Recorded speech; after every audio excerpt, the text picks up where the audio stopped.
नमस्कार मित्रांनो, आजच आपण एक इंटरेस्टिंग केस बघणार आहोत। केस काय की तिचा IVF करायच्या आधी आपण हिस्ट्रोस्कोपी करायचं ठरवलं।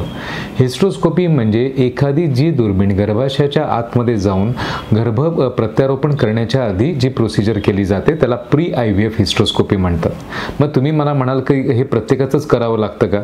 प्रत्येकाचीच हिस्ट्रोस्कोपी होते का? तर तसं नाहीये, कारण का हिस्ट्रोस्कोपी करायचे पण इंडिकेशन्स आहेत। जर तुम्हाला पहिल्यांदी IVF 2 वेळाला जर फेल्युअर झाला असेल तर हिस्ट्रोस्कोपी नक्कीच करावी लागते, कारण का मायन्यूट डिटेल्स तुम्हाला कळतात। या पेशंटचा आम्ही 3D अल्ट्रासाउंड केला होता आणि 3D अल्ट्रासाउंड वरती मला हे कळलं होतं की लेफ्ट साइडची जी गर्भाशयाची वॉल आहे ती थोडीशी पोकत आहे, म्हणजे ज्याला आपण कर्व म्हणतो, आणि ती कर्व असल्यामुळे तिथे जी पोकळी लागते ती पोकळी कमी होती आणि म्हणून आज आपण हिस्ट्रोस्कोपीने ती पोकळी व्यवस्थित करणार आहोत, ज्याला लॅटरल मेट्रोप्लास्टी म्हणतात।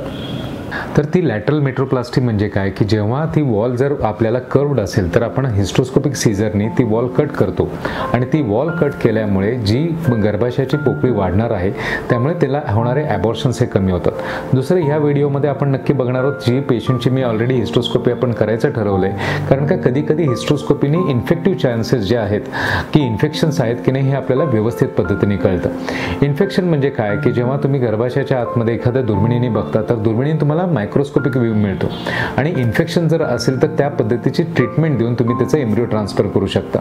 चला तर मग आपण ह्या हिस्ट्रोस्कोपीचे ॲक्च्युअल सेटिंग बघूया आणि तुम्हाला व्हिडिओज दाखवतो। चला।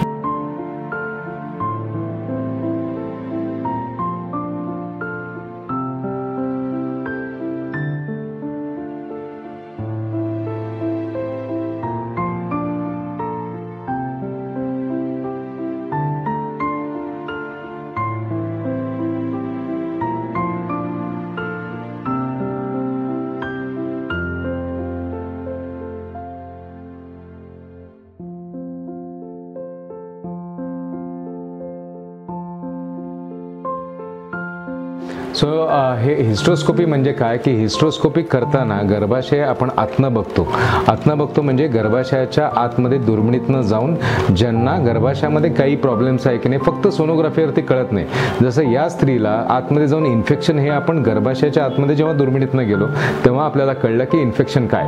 आणि सिमिलरली आपण ह्याच गोष्टी जेव्हा एम्ब्रियो ट्रान्सफर करत असताना कधी कधी त्याचा पॅसेज बघायला लागतो की बाळ कसं सोडलं जातं किंवा गर्भाशयाच्या आतमध्ये कुठलं इन्फेक्शन आहे की नाही हे बघण्यासाठी हिस्ट्रोस्कोपी केली जाते। आणि हे झाल्यानंतर आपण त्यांना 7 ते 14 दिवसानंतर बोलवतो, परत 3D अल्ट्रासाउंड करून ती पोकळी वाढली की नाही बघतो आणि हे केल्यानंतर आपल्याला नक्की पेशंटला सांगता येतं की आता गर्भाशयाची जी पोकळी आहे ती व्यवस्थित आहे, तिथे इन्फेक्शनचे चान्सेस कमी आहेत आणि मग आपण गर्भाशयामध्ये गर्भरोपण करतो।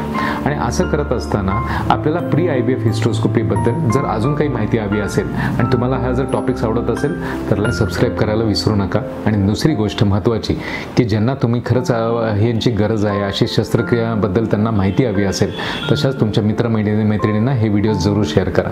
धन्यवाद।